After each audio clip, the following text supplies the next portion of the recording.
So, hi, I'm reporting from Room Now, and I'm reporting at the ACR 2021 Convergence meeting. And I have with me a delightful guest, an all round, I would say, nice guy, excellent guy, and sort of a Renaissance man. So, I have with me Dr. Stan Cohen, who was awarded the highest award of the ACR, the Gold Medal. And I'd like to talk to him about his thoughts. So, Stan, it's lovely to have you. Thanks for having me. Yes, Thanks yep. for all the So, kind of words too.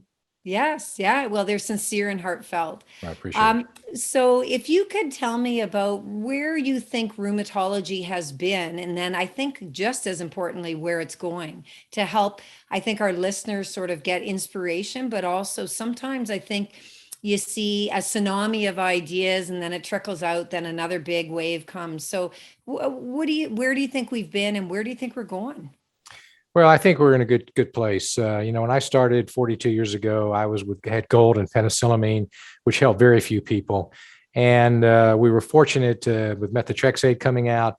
And then in 1998, the sea change with targeted therapies with biologics, which has dramatically improved the outcomes for our patients, their quality of life, their length of life, and so forth. And also stimulated incredible growth in the field of rheumatology. We had a dearth of really high quality fellows and trainees. But after 98, the field became sexy and interesting. And here we are now with the small molecules, the JAK inhibitors, many new things coming to the forefront in all of our diseases. I went my whole career with one drug for lupus, steroids, hydroxychloroquine, we had off-label drugs. And now we have two new approved drugs the last several years and more to come. So I think rheumatology is in a good place. It's clear from the meeting too. When you see the younger people now presenting, we have developed a whole new generation of clinical researchers, which is phenomenal. We could use more basic people, but that's just a much difficult road to hoe. And we've got great clinical educators. So I think that the quality of the people in the field has improved dramatically. We've dramatically improved patient outcomes. We have one huge unmet need, which is osteoarthritis, which I have and other people have. We need to crack that nut, but we're so much better than we were 30, 40 years ago. So with all this positive talk, and I agree, huge breakthroughs, where do you think the challenges are for practicing rheumatologists and the young ones that are training and will have to put up with, I guess, the system that we leave them with? The development of new therapeutics, science is moving forward very rapidly.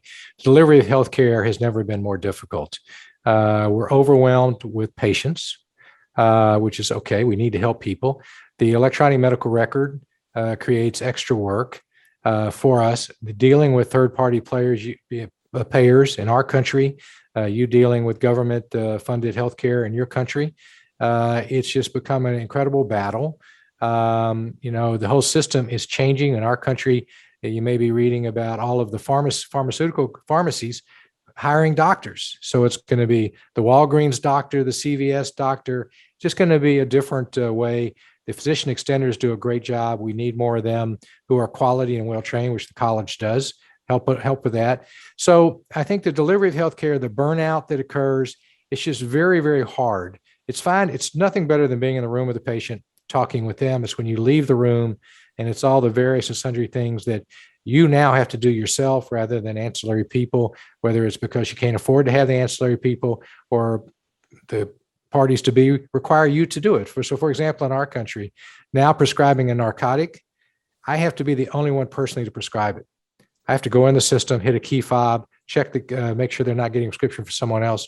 So another 30 to 45 minutes of work every day that's not helping anybody. But we'll figure it out. Usually the cream will rise to the top, and people will not continue to put up with this forever and ever. And I think hopefully the system will continue to evolve in a positive way. So I think you're giving us a lot of pearls. The administrative burden, though, you're right, is giving not better healthcare, but at extra hours, extra, I think, arguing or fighting on behalf of the patient, which I think we're all willing to do, but not where a drug should be approved, is approved, and should be reimbursed. But sometimes reimbursement is random, it seems. So I think you're hitting the nail on the head that this is something that the newer generation of rheumatologists is going to have to put up with. Any other final parting pearls for our listeners? You've seen these rapid changes.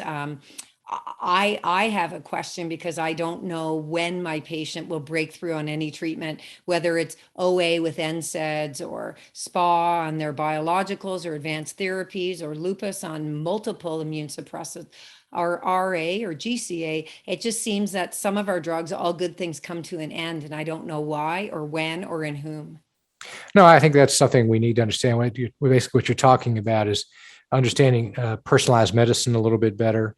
We're all very jealous of oncology. I'm on an ACR committee that's trying to fund a small grant, $1 million grant for personalized medicine research. We just have failed so far.